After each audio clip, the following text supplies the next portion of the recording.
What is going on, guys? Blink here, back with a new Fortnite video. Today we're going to talk about the TAC and the pump shotgun and when you use each one in fights, and also some other metas you can try. Also, the V-Bucks giveaway is still going on, so make sure to visit the link in the description to enter. And lastly, don't forget to subscribe and turn on notifications as I post an Amazon gift card code in the comments every time I upload. By turning on notifications, you'll have a way better chance of getting here first and redeeming that code. Anyways, guys, let's get to this guide. So, there's the TAC shotgun and the pump shotgun, but which one's actually better to use? Well, I'll explain everything in this guide. As you guys know, you're able to spam shoot the tactical shotgun, and the pump takes longer to shoot. Now, there are disadvantages and advantages to both of them. The pump will do more single shot damage, and it's much more reliable, except when you get the 9 damage bug, which can happen. There's a glitch in the game which sometimes occurs when you shoot the pump. You'll hit your enemy for 9 damage, and it does get annoying because you use the pump to do the most damage first. It will happen, and hopefully it does get fixed. Although, at the start of the game, the tactical is probably the weapon you'd hope for, especially when you have no materials to take cover behind. It's also the weapon you want to use when you're touching noses with your enemy. When you're that close, your mouse tracking gets harder, which allows the weapon to be more forgiving. So, which one should you pick up? I hear a lot of players debating on picking up the purple tac or the green pump. Now, whenever you can, pick both of them up if you have the room. But if you have one open slot, then the best one to pick up is, well, whichever one you prefer. If you're pretty new at the game, then you're better off choosing the tactical. The reason for this is because the pump requires more building in between fights, while the tactical doesn't. So, let me show you guys what I mean by this. In this clip, you can see every time I shoot, I put up a wall.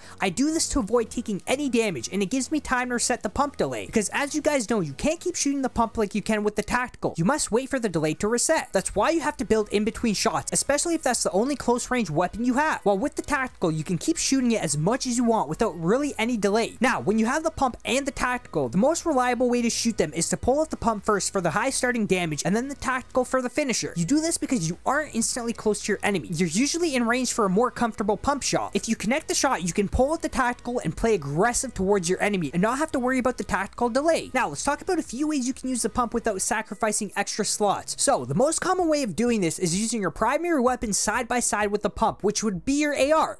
Now, is there a recommended AR to use? And yes, there is. The burst is the most common AR to use because the one initial burst after the pump shot can be the finisher. When you use the M16 instead, it's a lot harder to use as the finisher because it's not one powerful burst shot. You have to make sure every bullet hits your opponent, and some might miss, which might allow your enemy to build enough cover to heal up. So let me quickly explain the cons and the pros of the M16 versus the burst. The burst will shoot 3 bullets per burst, which gives you a more powerful amount of damage dealt in less time. The cons about it is that it also has a delay, just like the pump. The delay is that it can get you killed if you don't hit your shots. This is why I recommend you use the pump if you have pretty good building and crosshair tracking skills. Now, the M16 only shoots 1 bullet at a time, which means you need to keep tracking your opponent as you shoot in order to hit 3 shots. Much more tracking involved, no delay, but it's just not as comfortable to use as a secondary with the pump. Now, if you don't like the burst, then you don't need it. A pump can be the only weapon you need as long as you can build. The building is key. You can have whatever primary weapon you want as long as you're building when using the pump. The cons about this is having a delay between each shot, and you're going to need to hit most of your shots because of it. Although, this is also a pretty common playstyle and it works very well too. Now, a trick with the tactical shotgun is if at the start of the game you find 2 tactical shotguns, pick both of them up because you can switch between both of them for a faster rate of fire. Now, you guys might be thinking this is some sweet new meta you can use, but I'll be honest with you guys, you should save that extra slot for something else. The reason is because when you're switching between both of the weapons, you're exposed for a longer period of time without building, since you're flipping back and forth between both shotguns to try to do some solid damage. And in order to do some solid damage, you'll have to flip between both of them more than once. The damage output and time it takes to do a good amount of damage isn't worth it, but whenever you find that extra tactical and you have that extra slot, then pick it up for that extra fire rate. In this clip, I do some damage, but you can see me jumping up and down because in order for me to do a good amount of damage, I need to switch between both tacs multiple times, which doesn't allow me to build. I'm also jumping in the same spot because switching between weapons consistently isn't that easy to do. Now, I can build, but the face-to-face damage output wasn't worth the double tac setup. There's a lot more I can explain, but it's best to just stick around with the most consistent metas out there. One quick tip I want to explain: if there's an opponent below you and he's jumping up waiting for that peek, then the best time for you to jump or peek out is when he's coming down from his jump because his crosshair most likely won't be properly positioned. This is great to know, especially at the start of the game, to avoid any damage. So let's quickly summarize how to use the pump and the tac. When you're at about a medium to close distance, use the pump, and once you get to a super close distance, pull out the tac, because that's when you start to see some solid damage from the tactical. And also, as I said, the tracking does get harder the closer you get, which allows the tactical to be more forgiving when missing shots. It's super simple, guys, and that's basically the gist of it. One thing I want to explain before finishing up the tutorial is if you're already a pretty good builder and great with tracking, then try out the pump plus the burst strat. You'll save inventory slots, and this will actually help improve improve your aim even more, because you still have to track opponents more precisely using the burst. I'll also be incorporating more pump plus the burst into my playstyle, so let's practice it together, guys, and take our skills to higher levels. Anyways, guys, if you have enjoyed this pump plus tactical guide, then sub and a like would be greatly appreciated, and let me know in the comments below what shotgun setup you guys enjoy using. Well, I hope you guys have a great rest of your day and night, and I'll see you on the next one.